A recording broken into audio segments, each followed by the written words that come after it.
With 2024 coming to a close, I figure my last video of the year would be an educational one. In this video, I'm going to show you step by step how to clean and maintain your GE Profile washer-dryer combo.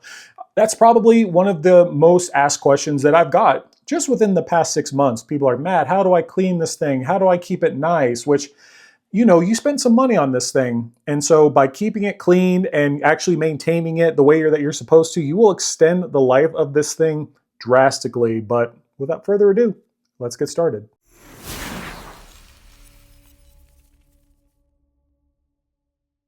So keep in mind that these steps are not in any particular order. This is just how I have done it for the past year and a half that I've owned this machine. So step number one is you're going to completely take out the lint trap, you're going to disassemble it, and you're going to clean it. So how do I do that? So when you disassemble it, you're going to make sure that you take off the plastic pieces. There's a black piece of foam that is in there. This step is important.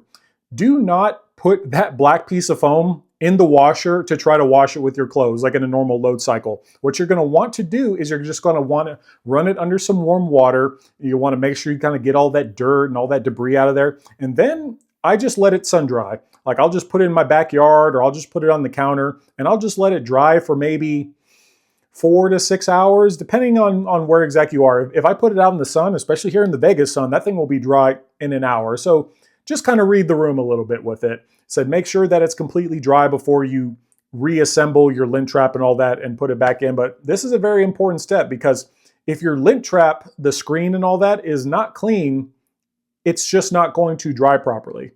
It's as simple as that. So that is something I highly recommend. I do this roughly once a month. All of my maintenance steps I'm going to talk about in my video, I do these on the first of every month. The only reason I'm doing it on the 31st is just to, I guess, go out with a bang with this video on the last day of the year. So find a time every month that works for you. For me, I just remind myself like, oh, it's the first, time to do my monthly maintenance on my washer dryer combos. So while your lint trap filter is busy drying, your next step is you're gonna have to completely brush out and vacuum your entire kind of lint trap area where that actually inserts into place. There are some tools that you are going to need. I will leave a link in the description below for these. They're available on Amazon and they're pretty inexpensive, but basically it's a vacuum and a brush attachment.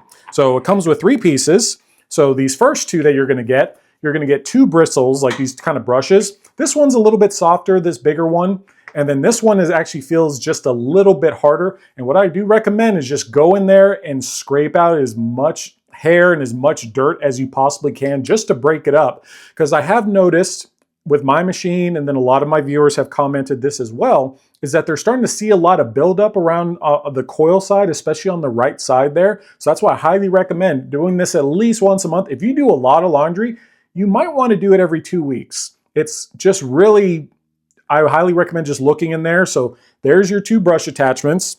And then the third, which is the most important, is this nifty little vacuum attachment. It does come with a nice little metal wire as well, just so you can maneuver in there, because that's been my ultimate complaint with this machine is that my hands can't fit in there. They're just too big. And like maybe if you have a kid with some small hands that can get in there, but or maybe like somebody with small hands, but for me, I just can't. So this little beautiful attachment looking thing just attaches to your vacuum, and all you got to do is just turn on your vacuum and just suck out all that dirt and all that debris. And really it's as simple as that. Do it as best as you can, because like I said, you're going to want to get as much hair off of those coils. And then also, if you look way towards the back, you'll actually see where the lint trap like filter piece itself actually kind of seats into place. You will see some hair, especially if you have pets, you will see some hair begin to kind of collect back there. So meaning that if it's collected back there, you won't be able to fully seat your lint trap and all that in the back. So that's very important. And also another crucial step, one that kind of people overlook, there actually is like a hole in that lint trap area. If you actually shine a light in there, you can actually see it. I know it's kind of hard in the video to kind of capture exactly what I'm saying, but you'll kind of see this little hole that's off there in the corner. I highly recommend taking that vacuum attachment and just shoving it in that hole, so to speak, and just to get all of that out of there. Because like I said, The cleaner you keep this thing, the longer it's going to last. The next step in our cleaning process is going to require another piece of equipment, but don't worry, if you're my age, I guarantee you already have this in your home. You just need to go down to your oven drawer and just need to snag it. It's our trusty millennial baking sheet. Yes, if you are a millennial, I guarantee you have one of these. I've had this thing for like 15 or 20 years, but I just haven't found it in my heart to throw it away. I use this literally just for cleaning my washer dryer combo. That's it. I do not bake on it in any way, shape, or form anymore. But you're probably wondering, why the heck do we need this? And it's actually to clean the bottom filter of your washer dryer combo, because yes, this thing does have one. Most front loader washers actually do have one, and you still have to clean it. I've gotten a lot of messages over the past even few months from followers. They're like, Matt, my machine, it's not working so well. It's degraded. It's not, washing or drying as fast. And my first question is, did you clean it? Did you clean that bottom filter? And they're like, I didn't even know it had one. And after they clean it, boom, it's good as new. So the steps in this process is first is look in the bottom right-hand corner, you'll see a little door. And then next you're going to take something flat. For me, you can use like a coin or like a flathead screwdriver, and you're just gonna pop that door open. And for me, I just remove the door. I just set it off to the side. It does go back on pretty easily. And then next you're going to see basically just kind of a little white cover. I call it the slide, and you're just basically just going to slide it down. That's basically so the water can flow freely onto our trusty baking sheet. And yes, you will see a little bit of water, just a little bit, so don't be worried. Do not do this while the machine is running. I know that might seem obvious, but to some it might not be. And then after that, you're going to start by unscrewing the actual filter housing itself. And then once you start doing that, that's when you'll start to see a little bit of water flow.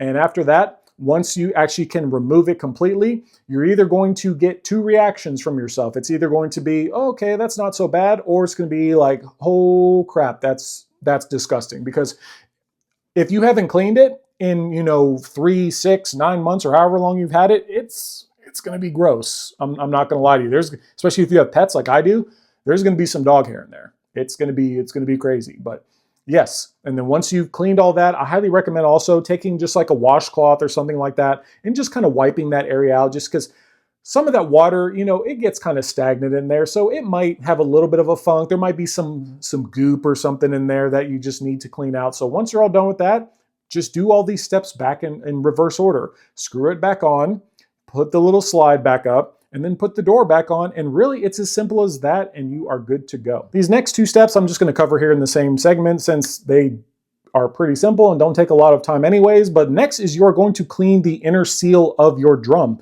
When you open up your washer dryer combo, you'll see the blue rubber seal that's there. Just wipe that out. That's all you got to do. Simple as that. And then next you are actually going to take out your detergent dispenser. It comes out pretty simple. You're just going to slide it out all the way, and at the back you'll see a little button. You're going to press down on that button, and that will actually remove it. If you see any liquid or anything like that, just wipe it out. Just wipe it out, make sure everything is clean. Like I said, doing all of these steps, like I said, as tedious as it may seem, it's really not. I've been doing it for a year and a half and it's fine. It will prolong the life of your machine. So that's very important. All right, so we're on our last two steps of cleaning our GE Profile washer dryer combo.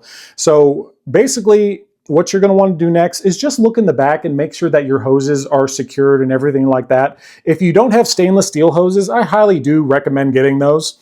I originally started with rubber hoses with this thing, but with the water being the way it is here in Vegas, rubber hoses will degrade over time, and you don't want randomly all of a sudden your house starts to flood.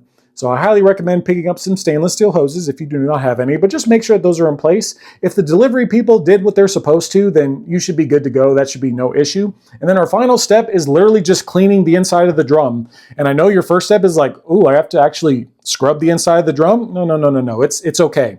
There's two ways to do this. One is either you can use bleach. I'm not a fan of that. I do not use bleach.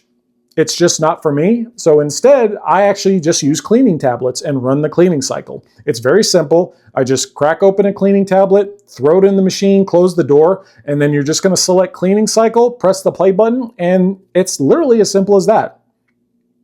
That's literally it. Well, everyone, that wraps up this video, and that wraps up 2024. I hope you found this video educational. If you did, hit that thumbs up. And if you're new to the channel and haven't yet subscribed, please hit that subscribe button below. It definitely helps me out a lot. And once again, if you have any questions, anything at all about this machine, do not hesitate to drop them in the comments below. I'm more than willing to help you all out and answer any questions that you have. And if I don't know the answer, I definitely know somebody who does.